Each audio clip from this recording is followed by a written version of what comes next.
Billboard. Disqualified Prof after 30,000 physical sales.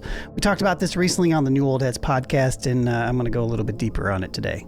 I'm Sean Lonegevity with Bringing Down the Band and the New Old Heads podcast, and this is my Unpacked series, where I typically go deeper on New Old Heads segments. That's what today is. So let's dive a little bit deeper into Prof Gambo. Prof is a rapper from Minneapolis, I believe. I think he's on that flyer over there. That Murs and Prof went on tour together for the Pay Dues tour. They came here. We were part of that. We promoted it, actually. Pay Dues. Yeah, I was at the White Rabbit. But Prof was removed from Billboard, potentially because he's independent. His new album, I believe, is called Good Time Boy. Sold 30,000 independent Good Time Boy physical copies, only to be disqualified by Billboard over hidden mid-campaign rule changes, apparently. At least that's what he says. So let's check this out, and then we'll talk about it a little bit further. Kind of sounds like the same thing happened to LaRussell. Yeah, we have been disqualified from the Billboard charts. Yeah, so I spent a lot of time on the phone with good people, perplexed business dudes, managers, all apologizing to me, telling me in their 20 years in the business of releasing records the exact same way, they've never seen this. The truth is, the only reason this happened is because I'm independent and we sold so many physical copies of Good Time Boy. So the Billboard charts have a certain set of ever-changing rules that you have to abide by if you want to be on their chart. It costs $30,000 a year to even see these rules. They're not. That's the part that I still don't fully understand. I want to know more about that. I want to know more about this $30,000 to see the rules and everything that's a part of it. Somebody who was in the comments on this said, kind of highlight that as well. But yeah, please guide me in that direction a little bit more. Public. And these rules change all the time. One rule changed in the middle of my campaign. One rule we got disqualified for, we sold CDs in a bundle rather than an add-on. Sick, bro, sick. This wasn't no buy a piece of merch, get a free record attached along to it. Nah, we sold every single album standalone purely off the merit and the quality of the record. And sometimes these big bureaucracies don't see it any different though, you know? I bought it that way. I released records like this, Horse, Powderhorn Suites, they charted exactly, I released them exactly the same. They charted on Billboard charts just fine. Other distribution companies I've talked to said they've been releasing records exactly like I have for decades and have never seen anything like this. So what y'all are witnessing is a 100% targeted response to y'all buying so many physical albums. The good news is this, so whether they like it or not, or the Billboard chart says it happened, bitch, we sold over 30,000 copies. And number two, this has been a reminder of why I chose independence. Yes, like I wanted that world championship, you know what I'm saying, #1 rap record in the world, to beat them at their own game. I chose to work for you. And if you made it this far, like that's what it boils down to for me right now, is being grateful for you. Hey man, shout out to him. Yeah, props. Shouts to Prof. So I've met him too. Yeah. He's one of those artists that the first time I saw him, I was like, he's kind of goofy. But he dropped some really fun, enjoyable records, and he's got some real shit too. So I like his stuff. If Billboard alters rules mid-release to block Prof's 30,000 independent sales, are the charts officially rigged for major labels? Kind of always have been, right? How do you look at this? It's been like that. Yeah. Prof, they're going to rig it for the people who are willing to play the game and who pay the fee to play the game. Like I said, we've seen the same thing with LaRussell. I don't remember what happened with LaRussell. What happened there? Hello? Whole thing just stopped. Oh, this is the part of the... Right. Oh, this is the part where I edited it goofy. And for some reason, he wanted to meet. I cut that audio out without knowing it. I think I even made a comment here in this. I was like, sorry for the audio dropout about 30 seconds. Essentially, LaRussell was punished for incentivizing sales after 20,000 physical sales. So kind of in the same realm a little bit. The goal that had something to do with influencing people to buy it because of that goal he was trying to meet. Go ahead. Didn't Tyler and... But that's so kind of crazy, like influencing people to buy stuff. Isn't that the whole... I mean, number one, who cares about Billboard? Nobody should care about Billboard. Nobody should care. It's just a trophy from a bunch of people that get to dictate what the trophy is. And you know what I mean? Like, it's not like... Whatever. Khaled get into it or something about bundles? Tyler and Khaled got in. Yeah, Tyler and Khaled got into it because Khaled said that Tyler makes mysterious music. But marketing, I guess what I'm saying is marketing in general is influencing this. Like putting any money into advertising is influencing this. You know, like all of these things could be considered as this. So like offering incentive, I guess you're saying that they're offering incentive.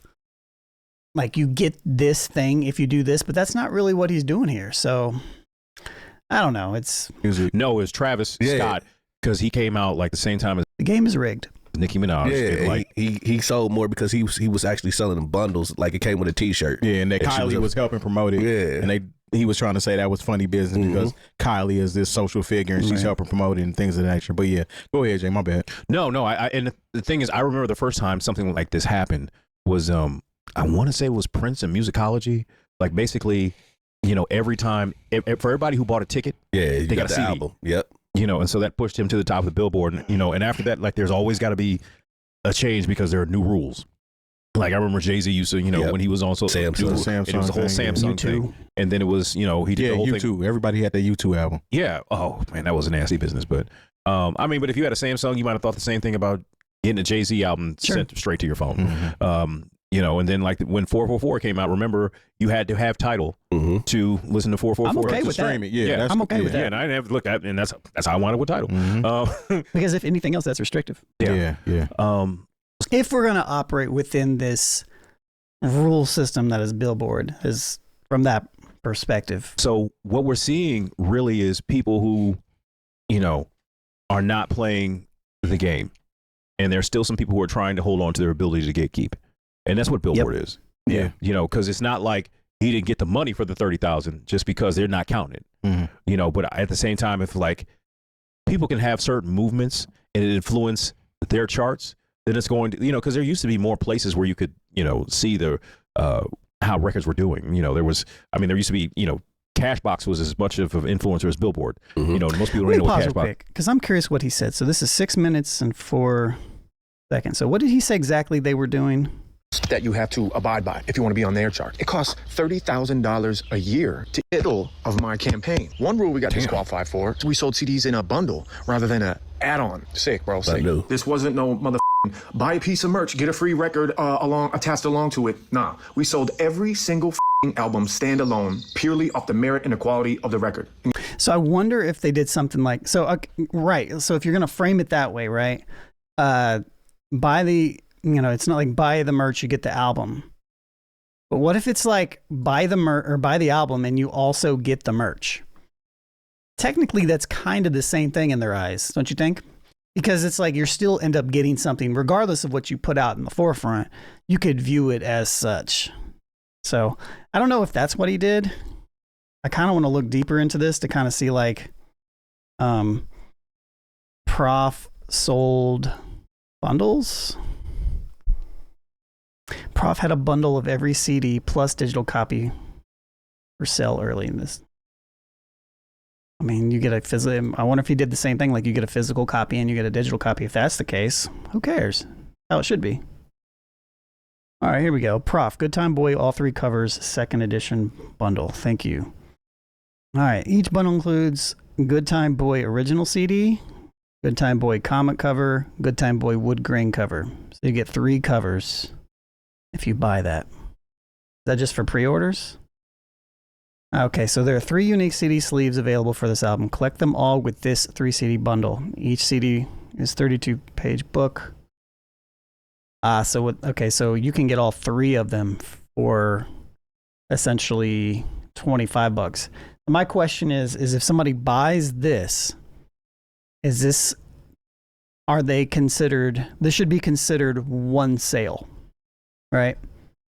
And if that's the case, like if this is where the contention comes from, I don't know where the contention comes from. I'm reading, right? But if they were counting these as 3 sales, I understand Billboard because you're buying 3 CDs, right? But you're really only buying 1. You're just buying art for 3. So if that is the case, if that one potential thing is the case, then okay. But if they are counting this 3 CD bundle as only 1 sale, it should not be an issue. Shouldn't be an issue. Yeah. That's my take on that. Let's see what else we're talking about here. Cashbox is at this point. So I don't know. I'm just one of those people that like, hey man, you did the work. You are seeing the profit just because it's not on their particular platform, that doesn't mean that you didn't sell those 30,000 people didn't believe in your music, because you have to believe in somebody's music to buy their physical copy of anything. For sure. And he kind of said that at the end there. Yeah. With charting rules hidden behind like a 30K paywall, which this is the first that I've heard of this. Does this mean anything towards how us as hip hop commentators and things of that nature treat Billboard as some sort of legitimate metric? Yeah, I would say I want to kind of pivot back to before Terry comes in. I think that part right there. Like, number one, even if he gets rejected by Billboard for this, let's say he did do it the right way, but technically, or maybe he didn't. Maybe technically he charged him as, it's 3 CDs sold, which I don't think that's the case. I still don't think that that's a bad thing to do. You're going to get more people. You're going to really give something for the collectors, the people that want to do that. I think it's good marketing, at the end of the day. And, at the end of the day, fuck Billboard regardless. Like, this is giving value to the people that want your product. And that, number one, atop, is the thing that matters the most, not whether or not some arbitrary Billboard award, even though, we're artists, you know what I mean? Like, yeah, sure. We'd love to be on Billboard. We'd love to get that Grammy. But if we don't, end of the day, we know what the game is. You know what I mean? But yeah, I think hopefully this doesn't, maybe this deters him from doing things differently in the future, but seems like I feel like this is a good thing to do for your fans. Prof selling 30,000 copies on his own. Okay. That trumps whatever Billboard is going to give to you. So props to him for selling 30,000 copies. Yeah, that's a big thing. If your it's 2 goal, million, 20 million streams or something. yes, that's crazy. Like, if your end goal or your point is to try to get the accolades, I understand that leaving a sour taste in your mouth. But you being able to sell 30,000 physical copies or digital copies of your album in today's day and era, being the type of artist that you are, that's a win in itself. Absolutely. So Lizzo would have been happy with that. Come on, man. So Billboard can really kiss my ass at that point. Yeah. And then in the same sentence, if you've sold 30,000 copies and you take $1 from each one of those copies that you sold, if you want to get those accolades, go ahead and drop that $30,000 to be recognized if that's what you want. Sure. At the end of the day, I don't think it really matters, especially to his fans. His I think fan base misinterpreted him right there. doesn't care about him being recognized by Billboard. Now, if him wanting to grow his fan because it doesn't cost $30,000 to get on Billboard. It was just to see the rules. base, yeah, I understand that. You want to get that Billboard look in order to do that. But back to having to pay $30,000. Now, go ahead. But with that, it's not pay $30,000 to be on Billboard. It's pay $30,000 to access to see what the rules are. Apparently, just to see the rules. Yeah, that's the part that I was. Yeah, that I was. That is a little strange news to me. Yeah, that's strange. For I don't know what that means. That pretty much just means that you're policing. I mean, I know that much. I guess I don't. Why would there be a monetary value or like associated with this? Let me look this up again. Let me see if there's anything on this. $30K to see Billboard rules. Yeah, I don't see anything about this. Single.xyz. What is this? Let's ask AI. Tell me, AI. Is there any literature or information on it costing $30K to view the rules? Tell me, Mr. Gemini. Because Billboard's data tracking partner Luminate operates as a business-to-business data service, they do not publish a public retail price list for their comprehensive compliance systems. Instead, the industry documentation of this $30K price tag stems from the following verified sources: Stophouse records and Prof statements. Okay. Luminate credentials paywall. While basic charts outline the occasional summarized and press, Luminate's official documentation confirms that the fully detailed, comprehensive, and up-to-date master rules require Luminate enterprise credentials. For major record labels, these data access fees are standard corporate expense for independent labels. Paying Luminate for their global chart data subscription to legally register and audit frequently scales into tens of thousands of dollars. Interesting. The barrier to entry has led to a formal documentation through the music community advocacy. There's a change.org petition detailing the incident outlines $30K was paid specifically to prevent sudden mid-campaign rule reinterpretations. The literature surrounding this event highlights a growing rift in the music industry. Man, this is such a foul industry. Crazy. All right. Crazy. Back to it. That's the part I just don't understand. Because he can be. Yeah. Is there a monopoly? At the end of the day, people look to Billboard for validation. Yeah. So if we're the only or one of the only of like what 3 proprietary situations that you deem to look at as far as clout, so to speak, then yeah, they're gonna put a price tag on that. So That's just so it's foul. crazy. Yeah, it's crazy. But you know, they can get away with it. So at the end of the day, hey man, them The rules and, are whatever I say they are. Yeah, keep selling out the trunk if that's what you got to do, man.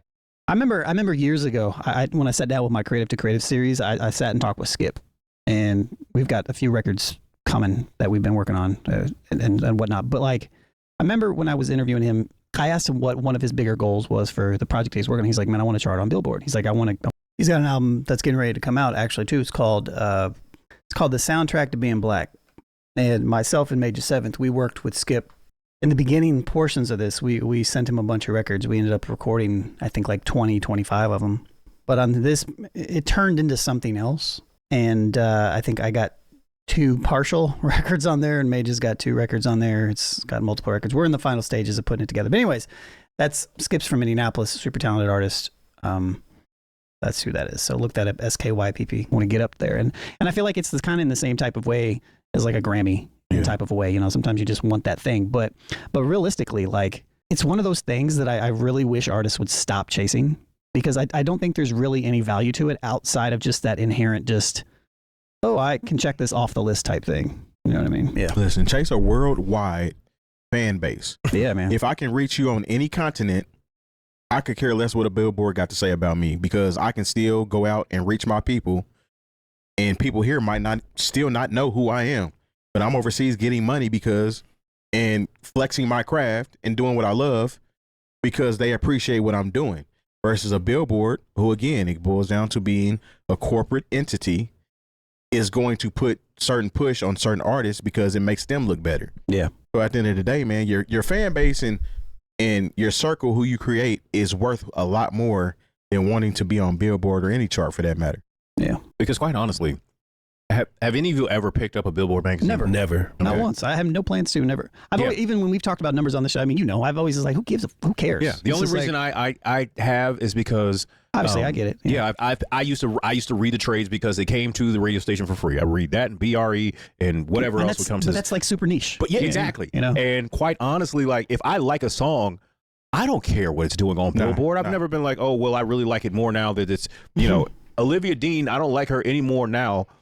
That now she's got, you know, she stayed in the Billboard top 20 all this time. It's not like that makes me like her more and hope that she comes to Indianapolis so I can buy a ticket to see her. I have another random. Go ahead. I was about to say, there was one list that I used to always go to growing up, and that was the back of Jet magazine. Oh yeah, absolutely. Oh, that meant something to me. Yeah, like, I was gonna say the list that Jay Moore used to send out pre-COVID with a list of songs was very helpful to DJs out here. And I would use his list, and like say I had to go DJ a top 40 event. I don't with top 40. That's the only time I would use Billboard. Is if I needed a top 40 type of situation. I was hired specifically for that, and that's the only reason I'm going to use it. But yeah, Jay Moore's list was on point. Yeah. If you wanted to get it in the club and have a little mixture of shit, he was going to give you what you wanted. So shout out to him. And that makes sense for that situation. That is a very particular 2 reasons it makes sense. DJing to understand what a general consensus of a top 40 generalized party or corporate event or whatever versus somebody who can provide that. Like, that makes sense. Let's look at some of the comments here. Let's see. Thanks for covering this. I bought a physical copy. I'm definitely a Prof fan. I bought a CD, but I do think Prof should be getting recognition. It's not about chasing the accolades. It's about respect. Sure. I would hype this if I could.